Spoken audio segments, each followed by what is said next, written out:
თურქეთის სამხედრო აქტიურობის ფონზე, რომელიც როგორც აღმოჩნდა, მრავალჯერადი გაფრთხილებისა თუ მოწოდებების შემდეგ კიდევ უფრო ეშხში შევიდა, ბესენამ ჩაუძის Forbes-ისთვის მომზადებული მასალა დღევანდელ საქმიან ეთერში აუცილებლად უნდა გაგიზიაროთ და კიდევ ერთხელ შეგვიძლია ამის შემდეგ დავფიქრდეთ, რა საფრთხეები არის საქართველოსთვის მეზობელი ქვეყნების ეკონომიკის პრობლემების შექმნის პარალელურად. საქართველოს ეკონომიკური პრობლემები თუ ოპტიმისტურ ოპოზიციურ პარტიებს ვერ ბრალდება, შემდეგი რიგში საგარეო ფაქტორებია, განსაკუთრებით ჩვენი მეზობელი ქვეყნების ეკონომიკაში მიმდინარე მოვლენები. ასე იწყება ბესოს მიმოხილვა და ვიდრე ცალკეული მეზობელი ქვეყნის ძირითად ეკონომიკურ პარამეტრებს ჩავხედავთ, იქვე განმარტებულია, რატომ არის ეს მნიშვნელოვანი ჩვენთვის. ჩვენი მეზობელი ქვეყნების დადებითი დინამიკა საქართველოს ეკონომიკის განვითარებას ხელს უწყობს. ამის მიზეზი ის არის, რომ საქართველოს საკმაოდ ღია ეკონომიკა აქვს და მათ შორის მეზობელ ქვეყნებთან მნიშვნელოვნად არის დაკავშირებული ვაჭრობით, ტურიზმით, ტრანზიტებით, ენერგეტიკით, ფულადი გზავნილებითა და ინვესტიციებით. აქედან გამომდინარე, საინტერესოა რა ხდება სამეზობლოში, თურქეთში, რუსეთში, აზერბაიჯანსა და სომხეთში. ხო და მოდი განვიხილოთ ბოლო 5 წლის განმავლობაში ძირითადი ეკონომიკური მაჩვენებლები ამ ქვეყნებში როგორი იყო. ჩვენს რეგიონში ბოლო 5 წელიწადში ეკონომიკური ზრდის, ინფლაციის და ვალუტის კურსის სტაბილურობის მხრივ ყველაზე კარგი შედეგი სომხეთს ჰქონდა, მიუხედავად იმისა, რომ საქართველოზე მეტად არის ის დამოკიდებული რუსეთზე და უფრო რთული პოლიტიკური მოვლენები გამოიარა ამ ბოლო 5 წლის განმავლობაში. შემდეგი თუ რაღაცა ერთგვარ რეიტინგ შევქმნით, საქართველოს იქნება, თუმცა 2015 წლიდან დღემდე საქართველოს რეგიონში ყველაზე ნაკლებად მწვავე პოლიტიკურ მოვლენებში იჩინა თავი. რუსეთსა და აზერბაიჯანზე დიდი ნეგატიური გავლენა ჰქონდა ნავთობის ფასის მკვეთრად შემცირებას, ეროვნული ვალუტა კი ყველაზე მეტად თურქეთში გაუფასურდა, ყველაზე ნაკლებად კი ეს გაუფასურება სომხეთში იგრძნობოდა. ბოლო 1 წელიწადში რეგიონის 5 ქვეყნიდან საქართველოს არის გამონაკლისი, რომლის ვალუტამაც გაუფასურება გააგრძელა. ხო და მოდი გადავხედოთ ახლა ვითარებას ცალკეული ქვეყნების მიხედვით და დავიწყოთ თურქეთით. ბოლო წლებში თურქეთმა ნამდვილად მნიშვნელოვანი სირთულეები გამოიარა და ის დღესაც არნაკლები გამოწვევების წინაშეა. ტერორისტული აქტები, სამთავრობო კრიზისი და 2015 წელს ორჯერ ჩატარებული საპარლამენტო არჩევნები, სახელმწიფო გადატრიალების მცდელობა, გაუარესებული ურთიერთობები რუსეთთან, რასაც რუსეთის მხრიდან სავაჭრო სანქციების დაწესებაც მოჰყვა, ალბათ გახსოვთ ესეც. დემოკრატიის დონის მკვეთრად დაცემა და მასობრივი დაპატიმრების დაწყება დასავლეთთან ურთიერთობის გართულების კიდევ ერთი მიზეზი იყო თურქეთის შემთხვევაში. პოლიტიკური პრობლემების მიუხედავად თურქეთის ეკონომიკა 2015-დან 2017 წლებში საშუალოდ დაახლოებით 5.6%-ით იზრდებოდა. 2018 წელს ეკონომიკური ზრდის ტემპი კი 4.6%-მდე შემცირდა. 2019 წლიდან თურქეთში ეკონომიკური კრიზისი დადგა და სავალუტო ფონდის პროგნოზით წელს ეკონომიკა 2.5%-ით სავარაუდოდ შემცირდება კიდეც. ბოლო 5 წელიწადში თურქული ლირა დოლარის მიმართ 148%-ით არის გაუფასურებული. ბოლო 1 წელიწადში კი 8%-ით არის გამყარებული. ინფლაცია 2015-2017 წლებში წლიური ტემპით დაახლოებით 10%-ს აღწევდა, რაც საკმაოდ მაღალი მაჩვენებელია. 2018 წელს ლირებში გამოსახული სამომხმარებლო საქონლის და მომსახურების ფასები 20%-ით გაიზარდა. 2019 წლის 8 თვეში კი ინფლაცია იყო 15% და როგორც გითხარით, წელს ნამდვილად რთული წელი აქვს თურქეთს. ბოლო წლებში უმუშევრობის დონე თურქეთში იყო დაახლოებით 10.7% და 2019 წლის ბოლომდე სავარაუდოდ ის კიდევ გაიზრდება და დაახლოებით 12.7% გახდება. თურქეთში 2018 წელს 13 მილიარდ 200 მილიონი დოლარის ინვესტიცია შევიდა და ეს არის 21%-ით მეტი ვიდრე წინა წელს, მაგრამ 22%-ით ნაკლებია 2015 წლის მოცულობაზე. 2019 წლის 6 თვეში 2018 წლის 6 თვესთან შედარებით ინვესტიციები 6.3%-ით გაიზარდა. ნავთობისა და გაზის ინდუსტრიაზე უნდა გადავიდეთ, რომელიც აზერბაიჯანისთვის ძალიან მნიშვნელოვანი შემადგენელი და სწორედ აზერბაიჯანზე მოგიყვებით ახლა. ნავთობისა და გაზის ინდუსტრია აქ ეკონომიკის 50%-ს იკავებს, ხოლო ნავთობპროდუქტების და გაზის ექსპორტი მთლიანი ექსპორტის დაახლოებით არის 85%. შესაბამისად, 2014 წლის ბოლოდან ნავთობის ფასის განახევრებამ აზერბაიჯანი მნიშვნელოვნად დააზარალა. ასევე 2016 წლის აპრილში საომარი მოქმედებები განახლდა აზერბაიჯანსა და სომხეთს შორის. 94 წლის შემდეგ ეს ყველაზე ფართომასშტაბიანი შეტაკება იყო, სადაც ორივე მხრიდან 200-ზე მეტი ადამიანი დაიღუპა. აზერბაიჯანის ეკონომიკა 2015-ში 1%-ით გაიზარდა რასაც 2016 წელს მოყვა 3.1%-იანი რეცესია. 2017 წელს უკაცრავად ეკონომიკური ზრდა იყო 0-თან ახლოს და 2018 წელს 1.3%-ით ზრდა დაფიქსირდა.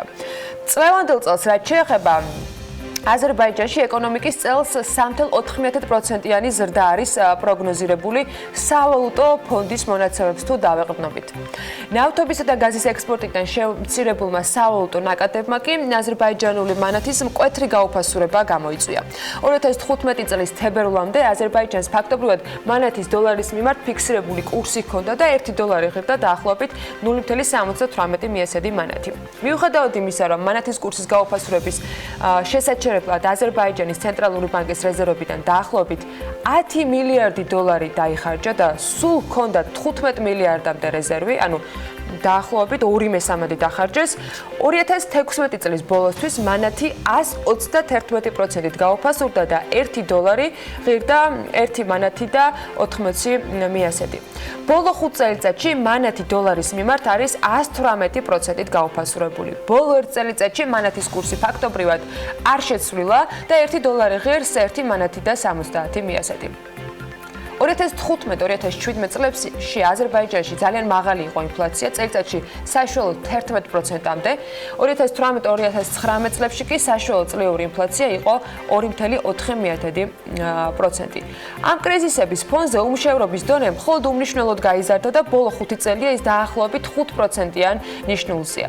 2018-ში აზერბაიჯანში 4 მილიარდ 100 მილიონი დოლარის ინვესტიცია დაფიქსირდა, რაც არის 28%-ით ნაკლები წინა წლის მაჩვენებელზე, ანუ 2017 წელზე და 2019 წლის პირველ კვარტალში 2018 წლის პირველ კვარტალთან შედარებით 21%-ით ინვესტიციები შემცირდა. ახლა რაც შეეხება სომხეთს. სომხეთს საკმაოდ მცირე ეკონომიკა აქვს, რომელიც მნიშვნელოვნად არის დამოკიდებული უცხოურ ინვესტიციებზე, საზღვარგარეთიდან ფულადი გზავნილებისა და სესხების მოცულობებზე. 2015 წლიდან სომხეთი ევრაზიული კავშირის წევრი გახდა და შესაბამისად მისი ეკონომიკის რუსეთზე დამოკიდებულება კიდევ უფრო გაიზარდა. 2018 წლის გაზაფხულზე სომხეთში ხელისუფლება რევოლუციის გზით შეიცვალა.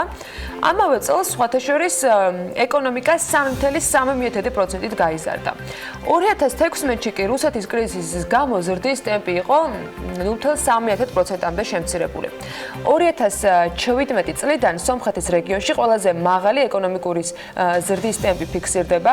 2017-ში იყო 7.9%, 2018-ში 5.6% და 2019 წლის პირველ ნახევარში ეკონომიკური ზრდა 7%-ს აღწევს, თუმცა სავალუტო ფონდი მაინც აღნიშნავს, რომ წლიური პროგნოზი დაახლოებით უნდა იყოს 4.6% ეკონომიკური ზრდა. ბოლო 5 წელში, ახლა სომხურ ეროვნულ ვალუტაზეც რომ მივხედოთ, დრამი დოლარის მიმართ 17%-ით გაუფასურებას აჩვენებს. ბოლო 1 წელში კი დაახლოებით 1.2%-ით არის გამყარებული. 2015-2016 წლებში სომხეთში დეფლაცია იყო, ფასები 1.2%-ით შემცირდა, 2017-2018 წლებში კი საშუალო წლიური ინფლაცია საკმაოდ დაბალი 2.3% დაფიქსირდა. 2019 წლის აგვისტოში კი წლიურმა ინფლაციამ შეადგინა 0.6%. სომხეთი მაღალი უმუშევრობის დონით გამოირჩევა და არც ბოლო წლები არის ამ შემთხვევაში გამონაკლისი მის პორტფოლიოში. 2016 წელს უმუშევრობის დონე იყო 20.2%. მომდევნო წლებიდან კლება დაიწყო და 2019-ისათვის 18%-მდე შემცირება არის პროგნოზირებული. უცხოური ინვესტიციების ნაწილს რაც შეეხება, სომხეთი არ გამოირჩევა განსაკუთრებულად FDI-ით. 2018 წელს სულ 254 მილიონი დოლარის ინვესტიცია შევიდა ამ ქვეყანაში, რაც 4 მილიონი დოლარით მეტია 2017 წლის მაჩვენებელზე. 2019 წლის კვარტლების მაჩვენებლები უბრალოდ ჯერჯერობით არ იძებნება. და რუსეთი, სადაც ეკონომიკაში განსაკუთრებული პრობლემები 2014 წლიდან დაიწყო. რაც ნავთობის ფასის კლებამ და უკრაინის ტერიტორიების ანექსიის გამო დასავლეთის ქვეყნების მიერ დაწესებულმა სანქციებმა განაპირობა, რომელთა ნაწილი დღეს მოქმედებს და უფრო მეტად არის გამკაცრებული კიდეც, ვიდრე ეს მაგალითად 3 წლის წინ იყო. რუსეთის ექსპორტის 60%-მდე ნავთობისა და გაზის ექსპორტზე მოდის. ასევე ფედერალური ბიუჯეტის შემოსავლების 50%-ს ნავთობისა და გაზის სექტორიდან მიღებული შემოსავლები შეადგენს. რუსეთისათვის ყველაზე რთული იყო 2015 წელი, როცა ეკონომიკა 2.5% 10%-ით შემცირდა. 2016 წლიდან კი ქვეყნის ეკონომიკამ დაიწყო ზრდა და 2016-2018 წლებში საშუალოდ 1,4%-ით იზრდებოდა. სავალუტო ფონდი აღნიშნავს, რომ წელს მოსალოდნელია, რომ რუსეთში ეკონომიკა 1,2%-იან ზრდას აჩვენებს. ჯამში ბოლო 5 წელიწადში რუსული რუბლი დოლარის მიმართ არის 68%-ით გაუფასურებული, ბოლო 1 წელიწადში კი 4%-ით გამყარებული. აი რაც შეეხება ინფლაციას, 2015 წელს რუსეთში 13%-იანი ინფლაცია დაფიქსირდა, 2016-2018 წლებში კი საშუალო ინფლაცია იყო 4%-იანი. 8 თვეში, წლევანდელი წლის 8 თვეში ინფლაცია 4,3%-ს შეადგენს და წლის ბოლომდე სავარაუდოდ ის 5%-ს მიაღწევს. უმუშევრობის ნაწილს რაც შეეხება, 2015 წელს რუსეთში უმუშევრობა 5,6%-მდე გაიზარდა, შემდეგ წლებში იყო კლების ტენდენცია და 2018 წელს 4,8%-ი შეადგინა. 2019-ისათვის კი ეს მაჩვენებელი პროგნოზირებული არის 4,8%-ზე. წელს რუსეთში 2018 წელს რუსეთში 9 მილიარდი დოლარის ინვესტიცია შევიდა და ეს არის 69%-იანი კლება 2019 წლის მაჩვენებელზე, მაგრამ თუ 2015 შევატარებთ, მაშინ აღმოჩნდება, რომ 28%-იანი მატება არის FDI-ის ამ ნაწილში. 2019 წლის პირველ კვარტალში 2018 წლის პირველ კვარტალთან შედარებით 31%-ით გაიზარდა ინვესტიციები და ჯამში 10 მილიარდი დოლარი შეადგინა, რაც 2018-ის მთელ წლიურ მოცულობას აჭარბებს. რუსეთს რაც შეეხება, ახლა საქართველოსთან მისი კავშირებით უნდა გავაგრძელოთ საქმე ინდილის ეთერი. სამხრივი გადაწყვეტილებით გახსოვთ ალბათ გაუქმებული ავიამიმოსვლიდან სულ რაღაც 6 თვეა გასული და დაიწყო საუბარი აქტიურად, რომ რამდენიმე კვირაში ფრენები საქართველოსთან შესაძლო აღდგეს. ამაზე პირველი სიგნალები ჯერ კიდევ გაეროს ყოველწლიური კონფერენციის პარალელურად ორი ქვეყნის საგარეო საქმეთა მინისტრების შეხვედრამდე და შეხვედრის შემდეგაც იყო მედიასთან კომუნიკაციისას. რუსული მხარე პოზას მაინც ინარჩუნებს და სხვადასხვა არგუმენტებს იშველიებს საიმისოდ, რომ საკუთარივე გადაწყვეტილება შეცვალოს. მათ შორის წინაპირობად საქართველოს პრეზიდენტის ბოდიშის მოთხოვნაც იყო დასახელებული. ამასობაში, როგორც რუსული მედია საშუალებები წერდნენ, რუსეთის საჰაერო ტრანსპორტის ფედერალური სააგენტოს 16 ოქტომბრის გადაწყვეტილებით ავიაკომპანია S7 მოსკოვიდან ქუთაისის აეროპორტში ფრენების განხორციელების უფლება მიეცა.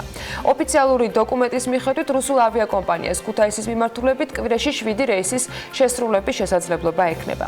რუსეთის საჰაერო ტრანსპორტის ფედერალურ სააგენტოში კი განმარტეს, თუ რატომ მისცეს ავიაკომპანია S7 ქუთაისის მიმართულებით ფრენის განხორციელების უფლება, მიუხედავად იმისა, რომ ავიამიმოსვლა საქართველოსთან რუსეთს შეწყვეტილი აქვს. როგორც რუსულ მედია სააგენტოებს წარმომადგენელმა უთხრა, ავიაკომპანია იღებს ან იხანგრძლივებს ფრენების უფლებას, რაც საქართველოსთან ავიამიმოსვლის აღდგენის შემთხვევაში რეისების განხორციელების დაწყების საშუალებას მისცემს, მაგრამ ეს არ ნიშნავს, რომ მაინც ხვალ უკვე ფრენა შესრულდება.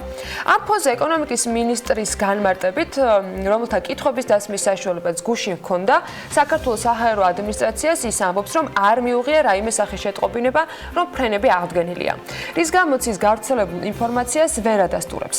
ნათი ეთურნავამ რუსეთის საჰაერო ტრანსპორტის ფედერალური სააგენტოს გადაწყვეტილებასთან დაკავშირებით გუშინ თქვა, რომ ეს ჯერჯერობით მხოლოდ საუბრებია და ეს ორ ქვეყანას შორის ფრენების აღდგენას არ ნიშნავს. და მაინც საინტერესოა საქართველოს პოზიცია ამ პროცესების ფონზე.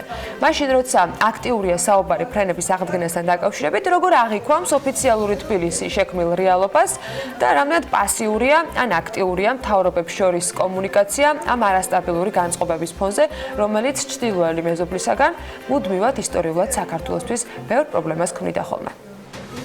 მაგრამ აქაც ენებთან დაკავშირებით მოგახსენებთ, რომ პირველსავე დღეებში, როდესაც მოხდა თვითონ ამ გადაწყვეტილების მიღება რუსეთის მხრიდან და შეჩერდა პირდაპირ საჰაერო მიმოსვლა, ჩვენმა საჰაერო ადმინისტრაციამ მიიღო მათგან წერილობითი შეტყობინება და ჩვენი პასუხიც გაიგზავნა საჰაერო ადმინისტრაციებმა გაცვალეს კორესპონდენცია.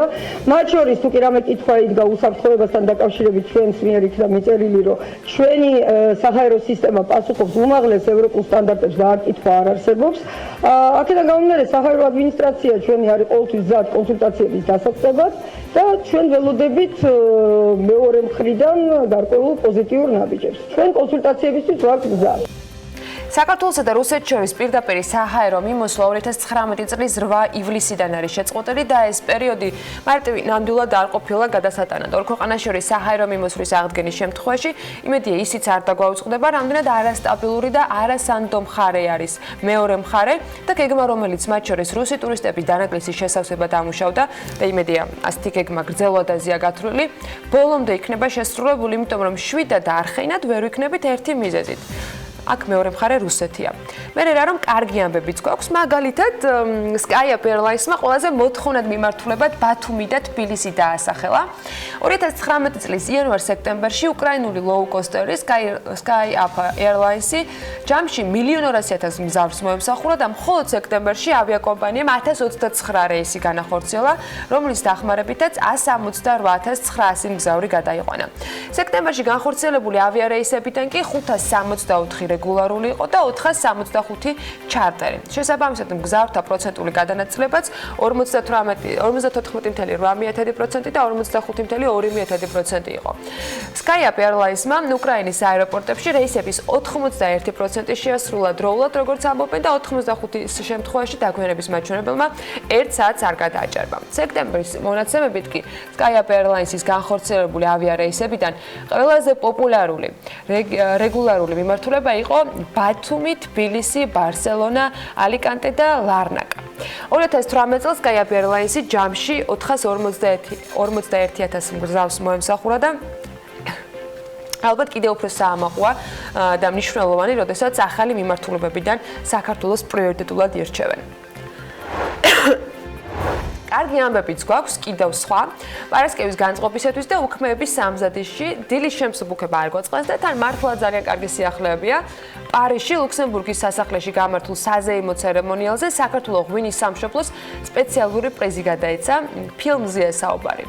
ქართულმა სამეცნიერო მხატვრულ დოკუმენტურმა ფილმმა მარსელში მიმდინარე წლის 13-16 ივნისს გამართულ ფოტოგრაფიისა და კინემატოგრაფიის ფესტივალზე ფესტივალის პარტნიორთა და ჟიურის მიერ მეცნიერებისა და კულტურის სპეციალური პრიზი მიიღო და წელს ფესტივალის შესარჩევ ეტაპზე 144 ფილმი იღებდა ჯამში მონაწილეობას სხვადასხვა ქვეყნიდან მსოფლიოს მასშტაბით და მათ შორის გამოირჩა სწორედ საქართველოსთან დაკავშირებით მომზადებული ფილმი. ფილმი არის სამეცნიერო კვლევაზე, რომელთაც მეცნიერულად არის დასაბუთებული, რომ საქართველოა ღვინის სამშობლო და 8000 წლის წინ დაიწყო ველური ვაზის მოშენება ამ ქვეყანაში და ღვინის წარმოებაც. ფილმი მაყურებელს მოუთხრობს ასევე ბორდოში 2017 წელს გამართულ პროექტზეც საქართველოს მეღვინეობის საკონი, სადაც ახლად გახსნილ ღვინის ცივილიზაციის მსოფლიო ცენტრში საქართველოს როგორც პირველი მოწვეული ქვეყანა იყო. ღვინოს არც ხაჭაპური ჩამორჩება და ამჯერზე ამერიკულმა გამოცემამ CNN-მა მსოფლიოში პურეული საუკეთესო 50 სახეობას შორის ხაჭაპური შეიყვანა. აჭარული ხაჭაპური. მსოფლიო პურის დღესთან დაკავშირებით, რომელიც 16 ოქტომბერს აღენიშნება ხოლმე, გამოცემამ 50 უნიკალური პურის სახეობის შესახებ დაწერა სტატია. სადაც ასე რაღაცას წაიკითხავთ. ახალი იმერული ყველით და სულგუნით სავსე ხაჭაპური საქართველოში ყველაზე საყვარელი საჭმელია. ნავის ფორმის ცომში მოთავსებული ყველი და კვერცხი ერთად მზადდება. ხაჭაპურის ექსპერტებმა იციან, რომ ჯერ ნავს ბოლოები უნდა მოატეხონ, შიგთავში ამოავლონ და მიირთვან. წერს CNN. გამოცემის ცნობითვე იმის გამო, რომ ხაჭაპური ქართული სამზარეულოს წამყვანი კერძია, ქვეყნის ეკონომიკური კეთილდღეობის ინდექსი ხაჭაპურის ინდექსით იზომება. რაც შეეხება სხვა სახეობებს, სხვათა შორის ხაჭაპური დასახელდა ამერიკული გამოცემის მხრიდან ისეთ პურეულებში, როგორიც არის სომხური ლავაში, ფრანგული ბაგეტი, მექსიკური ტორტილა და თურქული სიმითი.